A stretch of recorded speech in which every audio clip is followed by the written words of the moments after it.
Welcome to the latest episode of Hambassadors, our show that takes you behind the scenes of the Between Two Beers podcast. How are we doing today, Shay? Very well, Stephen. Long weekend. Off the back of a long weekend. Feeling good. Yeah, we've got a big announcement to make. Yeah, we do. Don't we? We do. Are you on top of this? Yes. Yeah. What is it again? We have a new multi-year sponsor for Hambassadors. Yeah, we're pretty excited about this one, aren't we? The perfect sponsor. Stark Property. So for those who remember our business channel, Business in Between. Still live, by the way. You can still find it. We had Matt Stark on as a guest on that show. We should re-release that on our main channel, actually. Bloody good episode. So Matt is the founder of Stark, and he's the guy transforming Hamilton. His team, he's got a team of 15, built, innovated and designed many of Hamilton's most impressive developments. The current landlord of where we are at the moment, Maid. Yeah, Maid office. Yep. He's responsible for Riverbank Lane Project, Tristram Precinct, Panama House, the Hills Development, South Block.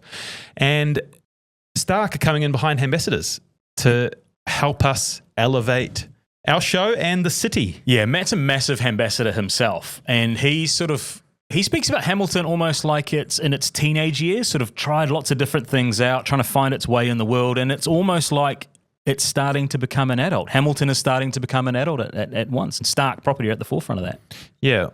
When we named the show Hambassadors, it was kind of like we just liked the name of it, and we didn't. It's really hard to find a name for a show. Yeah. And there's always that sort of confusion of, do you have to be from Hamilton to like the show? Is it a show about Hamilton? And no, but this is kind of muddying the waters again, isn't it? You have to be a sponsor from Hamilton. No, actually, no, you don't. No, you don't. It's just coincidence that Stark Property are based here in Hamilton. Yeah.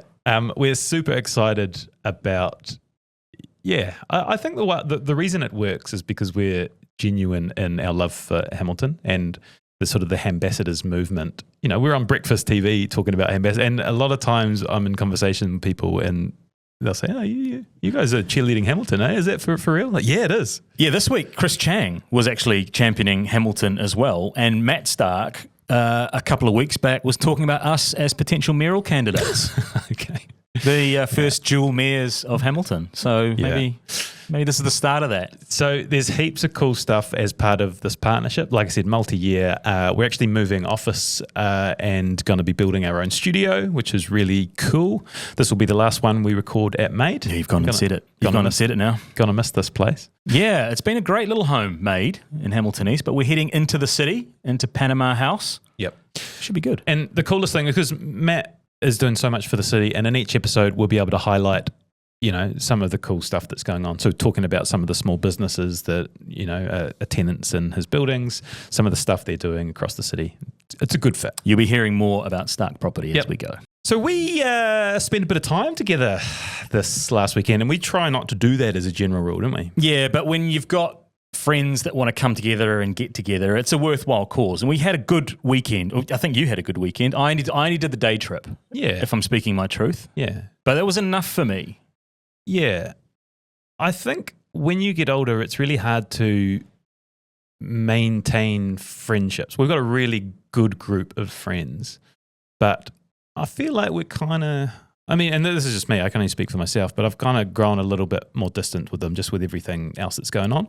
And it often takes someone to take the lead and really get everyone together. And our friend did that. So there's a bunch of us, and a few of us have had 40ths, and there's some health scares, and everyone was kind of like, there's a reason to get together and sort of celebrate life. And we did it. And it was 9 adults and 10 kids across 2 days. Really cool weekend away. Yeah, shout out to our friend Jerry there, because coordinating 4 family units into 2 Airbnbs with 2.5 days itinerary, very detailed itinerary, it should be said as well. Anyone who's organised something out there and had a group chat knows how challenging that is. So Jerry, well done. Yeah. So there's a big sort of football theme in our friendship. We all grew up playing together, and on the itinerary was a adults against kids game of footy. Yeah. And it was awesome. Yeah. It was awesome. Yeah. Carry on. I went down to the park, and I had some trepidation before playing. Yeah. If I can speak the truth. Well, you looked good out there. Thank you. And it's hard for me to give you compliments at times, but I noticed, you made a few lung-bursting runs from sort of centre-back to centre-forward to get onto the end of things. And I thought, big man's got a little bit. It was part part entertainment for the kids, but also part maybe just testing where I'm at for maybe an over 35s comeback this year. A few people saying that. Good communication too. You slip back right into that's always been my strength is just chatting, organising those people around me. How did you pull up body-wise? Yeah, good.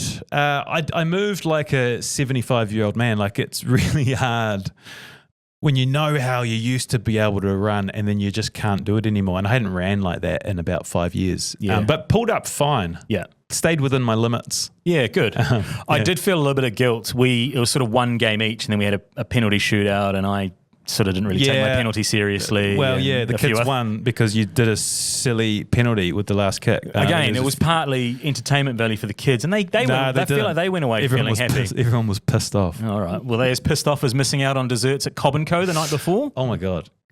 So for those who have had a weekend away in Taupo with kids, go to Cobb Co. Go to Cobb Co. Go to Cobb Co for the most chaotic dining experience of your life. Now, we bought a lot of the chaos, I have to say that. We had a table of 20 of us and that's a lot. 10 kids. I wasn't there, again, just to clarify. But, man, this place, live music, which wasn't expecting at Cobb Co. Yeah.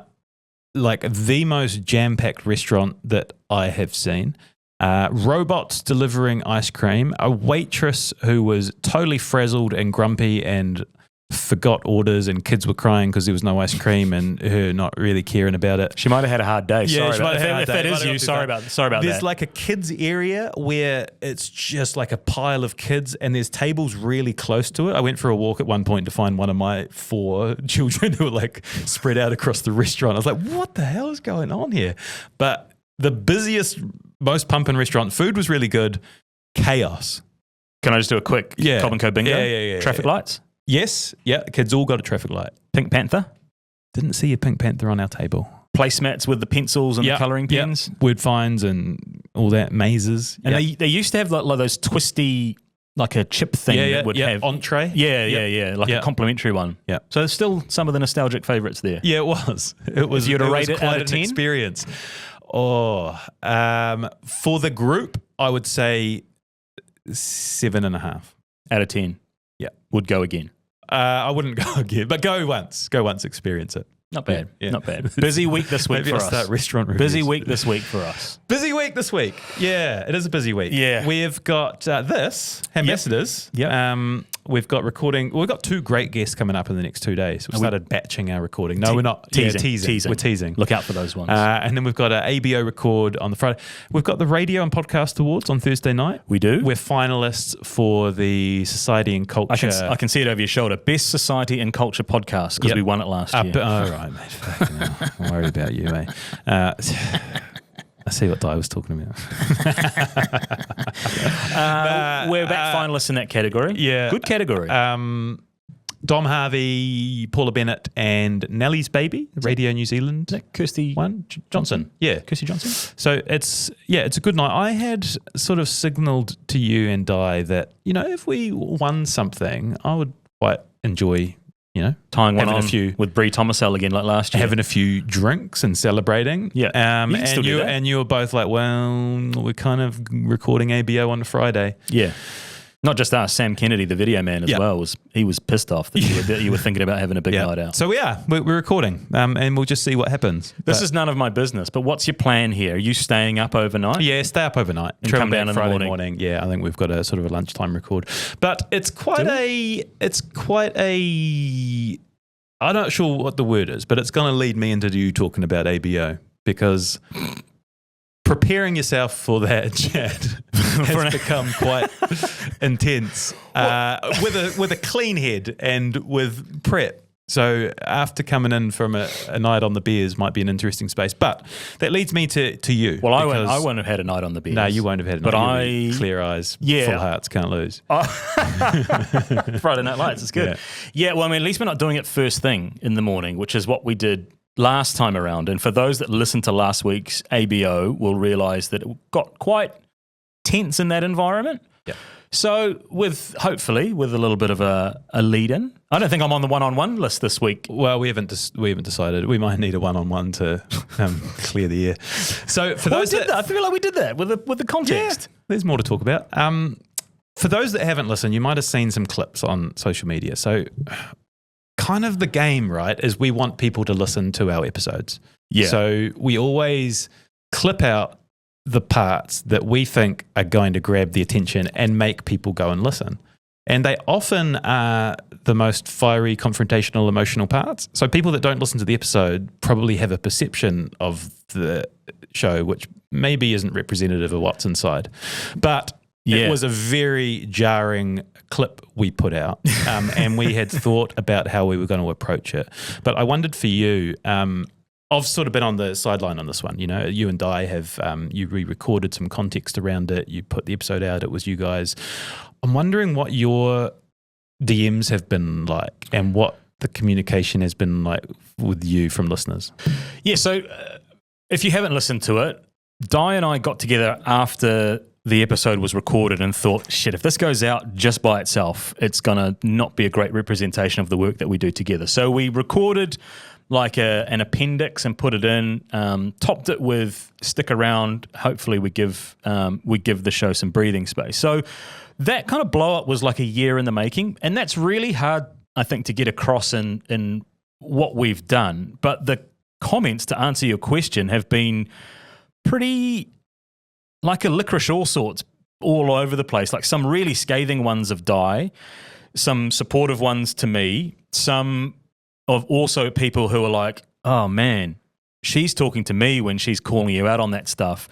I've had a few people sort of say, yeah, I'm exactly the same. I will do as little as possible to try and get the outcome. So from that perspective, I think it's been really like validating for me, because I think I left it going, oh man, maybe like am I like a sample size of one that this is the way that they operate, and for other people to come in, and some quite high profile people that we've had on our podcast before as well, to be like, oh man, I was like, I wanted to protect you, but at the same time, she's talking directly to me, like I'm the queen of procrastination and you seem to be the king of procrastination. So yeah, it's been like a real washing machine of emotions. Like the comment section just in general over the last 2 weeks of our Between Two Beers stuff has been pretty hectic, with a lot of Jacinda Ardern stuff seems to be popping up every day still after the Philip Mills episode, and I expect with her book coming out this week that it's going to ramp up again.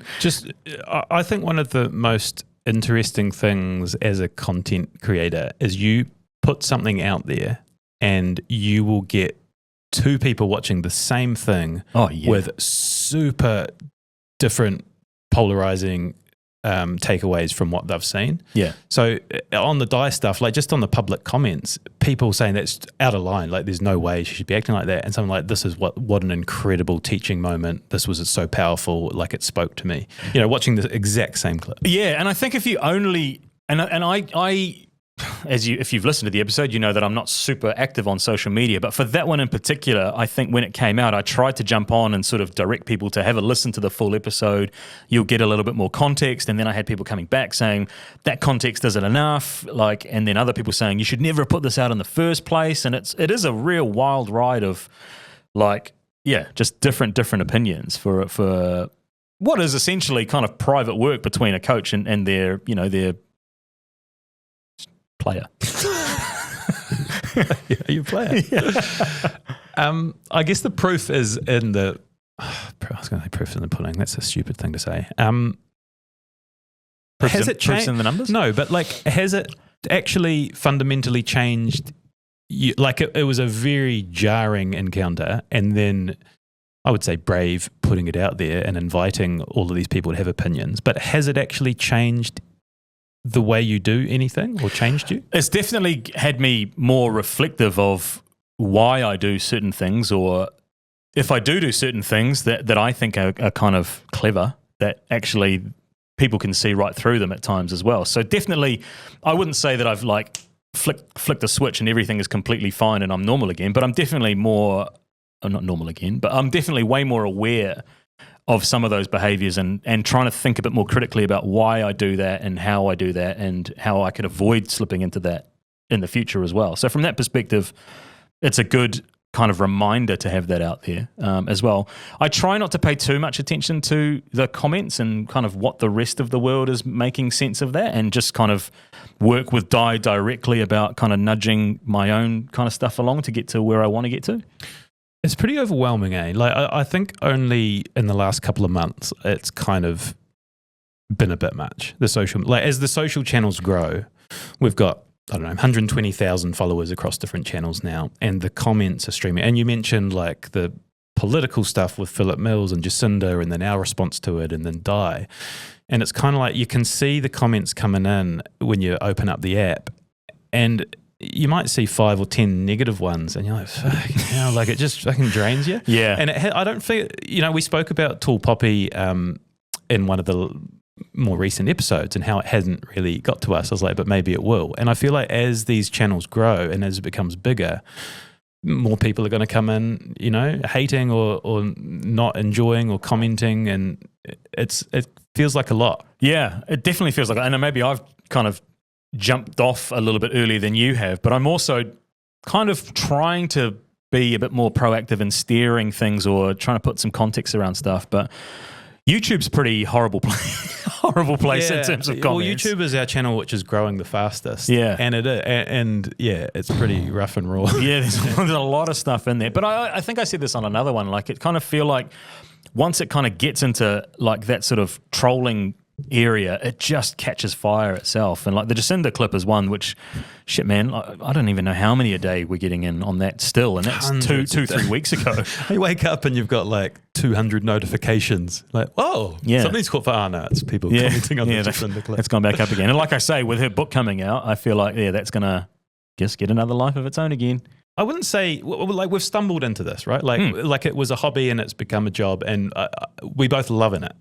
But there's also that element of, in order to keep growing and evolving, like you've got to push the boundaries. Like I love the stuff we're putting out on ABO, and it really is close to the line, some of it, and it's pretty fucking out there. But it's also good content. Like the audience is responding to it because it's not just the same stuff.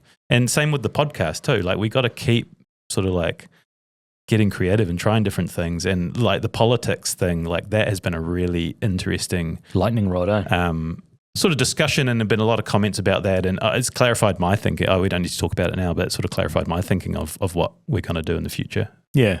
But also like with the weight of everything that's going on, like it's opened us up to saying no to things as well. Like we had, best intentions of trying to do another live show this year here in Hamilton, and we kicked it down the line at least once this year, and I feel like we kicked it down the line again just because it is a lot to try and kind of pack into what already are really busy weeks. Yeah, what's the takeaway from all the stuff we've been doing with Di and Maddie and our sort of advisory group is really building towards, what is our vision and purpose. And we talk about this on ABO, but if you don't listen to that, I'd always thought this was a bit sort of bullshit and like woo-woo. But now it makes so much sense. It's like our thing is we want to be New Zealand's most trusted storytellers. And it's like, well, how is this, all these opportunities coming up, how is that feeding in towards this? Yeah. And it makes it really easy to say no to things. And I think maybe last year we were guilty of it, and maybe at the start of this year just saying yes to everything because we were out on our own and we were trying to bring the income in, and we're at a more privileged position now where we can sort of pick and choose a little bit. But the live show was one of those, and it's like, oh man, it was this cloud that was hovering over us. We need to do this live show. We need to do this live show. So actually, we don't need to do anything. let's just pump the brakes. Let's just relax and just focus on putting good podcast episodes out and just consolidating what we're doing. So yeah, no live show for the foreseeable. Yeah. We'll still do one. We'll find a window in there somewhere to get that done. Yeah. Hey, we released an episode with Mel Bracewell on Monday. And for those that haven't listened to it, I just want to play you a voice. One of my favorite parts of these episodes now, and a part of the process we've held on to is we make all the calls to, the networks to get the info on the guests. And we had this voice note exchange with Hayley Sproul. Who doesn't often reply. No, she doesn't, but I'm going to play you what she sent us. So the context here is we were asking, tell us some cool stuff about Mel Bracewell that'll be interesting for our listeners. Okay, let me try this again. I just tried and Metallica was like fucking screaming, hey, do you want to get the fuck off my ass? Sorry, guy right up my ass. Like, what do you want to... Oh, my God, stop trying to anally penetrate my fucking car. Looks like a maniac. Looks like a meth head. Anyway, Melanie Bracewell. Shit. I don't have much. I mean, I know her well, but she's so nice and kind of innocent and... Oh, my God, this guy. Like, what is your problem? I think he might... Oh, my God, I think he might... He just, like, tapped... Oh my God, I feel like this guy might get out and fucking abuse me. Hang on a second. I'm just gonna lock that, because this guy... Oh my God, he's literally gonna tap the back of my car. Oh my God, this is crazy. You're catching this in real time. Oh, we're at a fucking traffic... Oh my God, okay, I'll come back. So we were getting that in real time Yeah. and genuinely concerned across the desk that she would be okay. Haley's, she's such a good... Like, what energy in the voice note, you know, the language and the delivery. Gripping. She's fine. Yeah. She is fine, but we didn't hear back from her for a little bit. It was a good gag in the episode to throw in that was the last we've heard of her. We haven't heard from her for 24 we hours set it since. up like, oh, Haley had some really nice words to say about you, and then just played that. We were lucky to get Mel while she was in New Zealand for the Comedy Fest. She'd had her first New Zealand show the night before, which must have been kind of, I don't know, must have been tough backing up to then go into a 90-minute chat with us two. She's probably rivaling Hayley Sproul for one of the busiest people because she finished our record and then jumped straight on like the planning show for the cheap seats, the planning call for the cheap seats for the following week, and then had another 2 shows while she was here. Yeah. This cheap seats show is huge in Australia. She's a huge big star over there. She does writing for other TV shows. I think she did like 30 stand-up comedy gigs in 30 nights. Like, she's taken over. Yeah. She's huge. And it was really cool to get her when she was back. It was cool. We actually bumped into Bree Thomasell the morning that we recorded her, and we spoke about how she's kind of done the opposite, where Bree's come to New Zealand, become a huge star. Mel's gone to Australia and become a huge star. Maybe we'll substitute them back at some point in the future and they can go back to their respective countries of origin. Nice. We'll take care of that. Right, between 2 bets. How'd you go last week? State of origin. That's a real lightning rod as well while we're talking about social things. My bet didn't come in. I predicted New South Wales to lead at half-time, tick. Queensland to win at full-time, cross. Yeah. So I'm going to lay off state of origin moving forward. Okay. How did you go? Yours was a couple of weeks before. I was the Auckland FC. I think I went half-time, full-time double. Yeah, and we all agreed, I think a few times ago, that if we're making a bet with the TAB, don't do the half-time, full-time double. Yeah. That was awesome, by the way. Like, I know the result didn't go well, but took my boys up to the semi-final, and man, I think I sent a sort of a video to the lads group. I was like, I can't believe this is New Zealand. Like, that whole stand with flags and singing and chants, and I was like, this is so cool that this is in New Zealand. Yeah, it was a great moment for football. Like you said, the result was a bit of a down buzz. Were the kids bummed out, or were they just loving the atmosphere? They just wanted the game to continue. Ted just wanted it to go to extra time and penalties. He's a real football guy, Ted. Yeah. I saw a glimpse of it on the pitch on Topor. For large parts of New Zealand, you couldn't travel by car to watch a professional football game, and now you can. Yeah. So, yeah. And one of the groups that were sort of holding football together for a long time were Auckland City, and I believe Auckland City are going to be your bet for Between 2 Bets, brought to you by the TAB. Yeah, you got that right. So Auckland City are playing at the Club World Cup, and they are playing against some of the biggest teams in the world. Who are they playing against? Bayern Munich, Boca Juniors, that's right, and one other, Benfica. Yeah. Three of the big ones. Yeah, they had a game against Onehunga Mangere to warm up, which is jarring to think what they're going to go and face as well. Like, that's a big challenge. Yeah. And you're backing them to win the tournament. Yeah. So the odds are out for their Bayern Munich game. Bayern are paying Auckland are paying... If Bayern were paying 51, I'd get on that. Auckland are paying $51 for the win. They're not accepting bets on Bayern at this point. Okay, well, that could change if there's a couple of injuries. But my bet is there will be 5 goals in the game. Total. 5 goals, paying $5. 50 turns into $2.50. Yeah, that's good. Yeah. Maybe it'll be Auckland 5-0. Maybe. Won't be. Yeah, what's your bet? It might be. Because I've struggled a little bit, I've got a little bit of help from the TAB. So they have got an anytime try scorer $25 bonus cashback for this weekend Super Rugby Pacific playoffs time.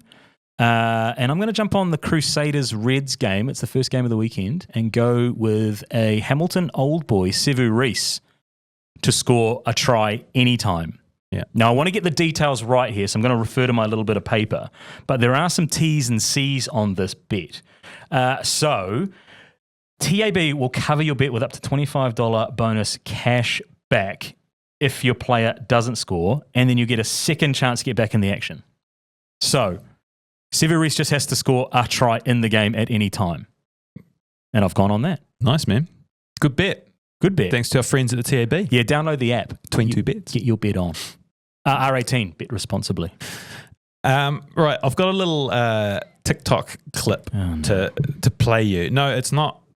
I mean, it reflects badly on both of us, I think. But, there are some other T's and C's on that TAB promo as well, so check out the website for more information. You know, sometimes you watch a video, like it comes across your algorithm, and it kind of feels like a bit of a slap in the face. Yeah. Yeah. All the time. So there's these Aussie, I don't know who they are, but they sound like Aussies, and they're parodying podcasters. Oh, no. And I watched it, and Was this the one you sent to the chat? Yeah, and I recognised some of the things they were saying and some of the things we say. I'm going to play it for you, and then I'll talk about what I mean. You have to believe in yourself if no one else does. Because if you don't believe in yourself,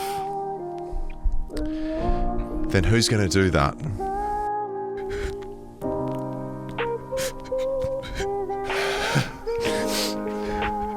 I sometimes don't believe in myself. Me too. I reckon this is really important for listeners to hear. Honestly, sometimes I'll doubt an action before I've completed it. Go on. If I was doing a merch drop and we were manufacturing the stuff in a third world country, I would doubt whether or not I was charging enough. You just have to back yourself in. Brave. It's brave. We're here to be vulnerable. And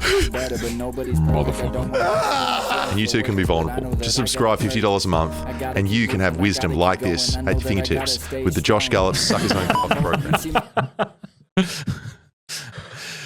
So we're in this space, right? Like, Have they been listening to ABO? yeah. We kind of pulled ourselves up on this a couple of years ago, you know, talking about authenticity and being vulnerable and raw. Journey. The journey. And it just makes you cringe when you hear about it. Thrown back at you as well. Yeah, and I went and read the comments on it, and fuck, it's so good. It was like, thanks, guys. I really needed to hear this today. I reckon this is really important for listeners to hear. And that one killed me because I think I said that in the Mel Bracewell episode. I think this is a really important conversation for our listeners to hear. Let's unpack that. That was another one. That's one that Just we go unpack to as that. well. Just so many important conversations to be had. Yeah. There's no paint a picture though. It's brave and courageous. I've been making space for this. And then I could tag so many people. I'm surprised we didn't get a tag in it. Well, we will now. Yeah, but it's a fine line you tread with wholesome, real conversations. Real chats. Holding space for others. Yeah. But yeah, thought you'd enjoy that. It was good. Special shout out needs to go to a member of the wider Between Two Beers family, Suzanne McFadden. Now, I've been calling her Dame Suze for ages. Not Dame yet. No. Not Dame yet. But she got recognised with a member of the New Zealand Order of Merit in the King's Birthday Honours for her services to sports journalism and women.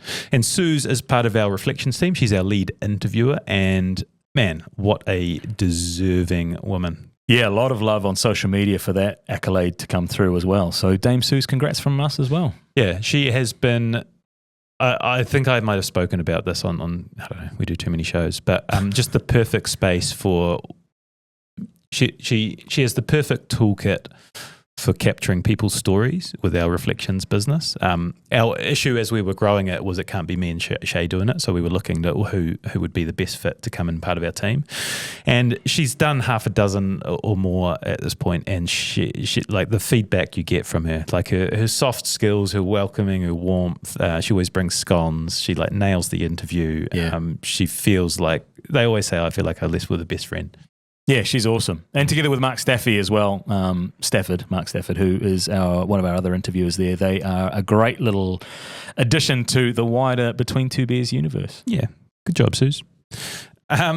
Right. Got a question from one of the listeners, Mike in Tauranga. Do you guys have? Oh, that's good. Sorry, that's really good. That's really good. Carry on with Mike's question. I don't know what's so funny. No, it's fine. Sorry. Are you questioning the validity of Mike from Tauranga? I just got the giggles. This question. I didn't see that it was from Mike and Tauranga on the notes. No. There you go.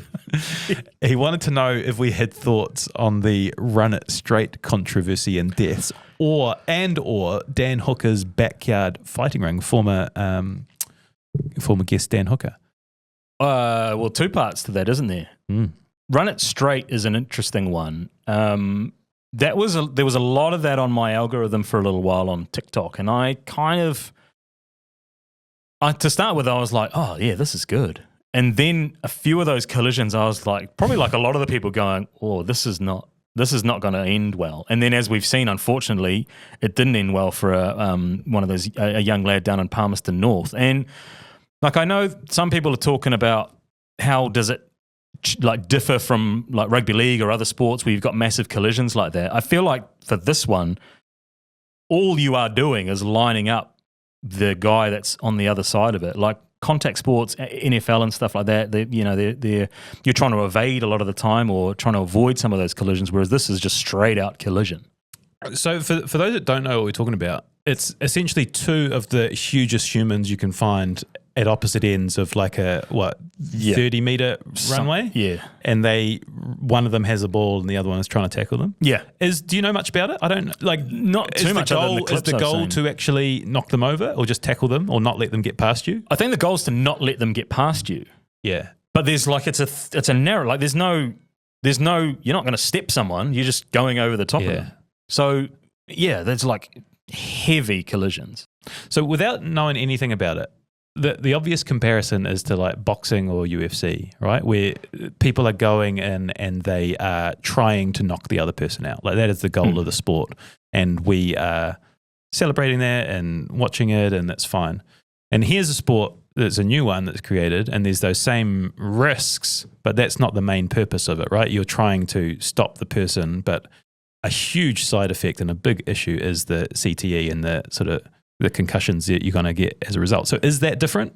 Well, I feel like with combat sports, you can defend. Like you've got the ability to try and fend off passes, fucking kicks and punches and stuff like that. Plus, you got more room to maneuver. This is I don't think there's too much wiggle room to be able to get out of that. Yeah, but these people are entering these competitions knowing that this is the risk, the same way that you enter a boxing fight or a UFC fight knowing that that's the risk, and it's two consenting adults.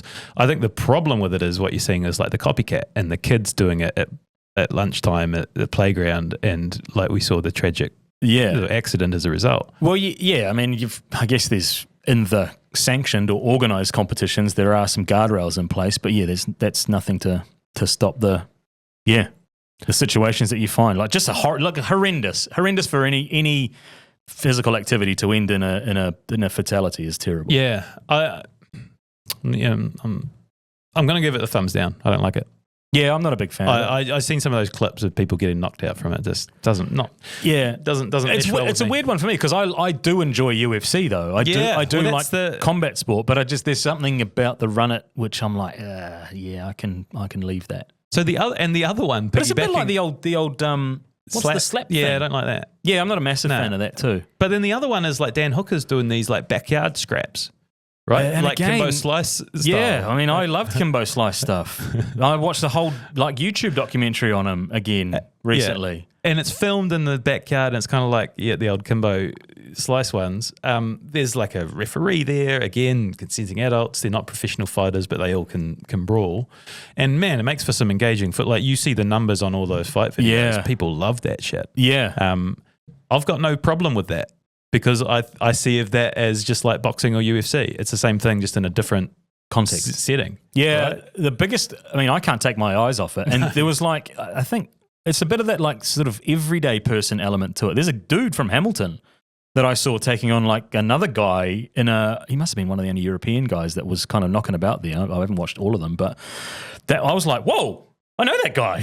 Yeah. And it was kind of, there's like that element to it of being like, these are just everyday people that you would see like on the street. And I guess you could kind of say better fighting in that controlled environment than downtown Hamilton on a Friday night and looking to like coward sucker punch somebody. Yeah. Is it one or the other though? I feel like that they're not mutually exclusive. You can be in the Dan Hooker's backyard scraps and also be fighting in town on a Friday. Yeah, practicing. It's I don't know. I feel like we talked about stuff without really knowing about it. Yeah, we've got that. There's a real danger. There's a real danger in talking about Please stuff don't clip that one out, Marcus. Just leave that self-contained in the episode. Anyway, thanks for your question, Mike. I don't know if we did a good job of answering from it. Todonga. I had another question, which is about nudity. Hang on, That's right up your alley.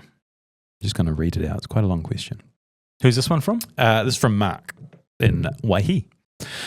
I never considered myself a nudist, but over the years I've gone from sleeping naked to making my morning coffee nude and skinny dipping when out tramping or camping. I now almost never have clothes on at home when it is warm enough. This last summer I found myself in nude beach days and nude beach clubs. I guess this makes me a nudist.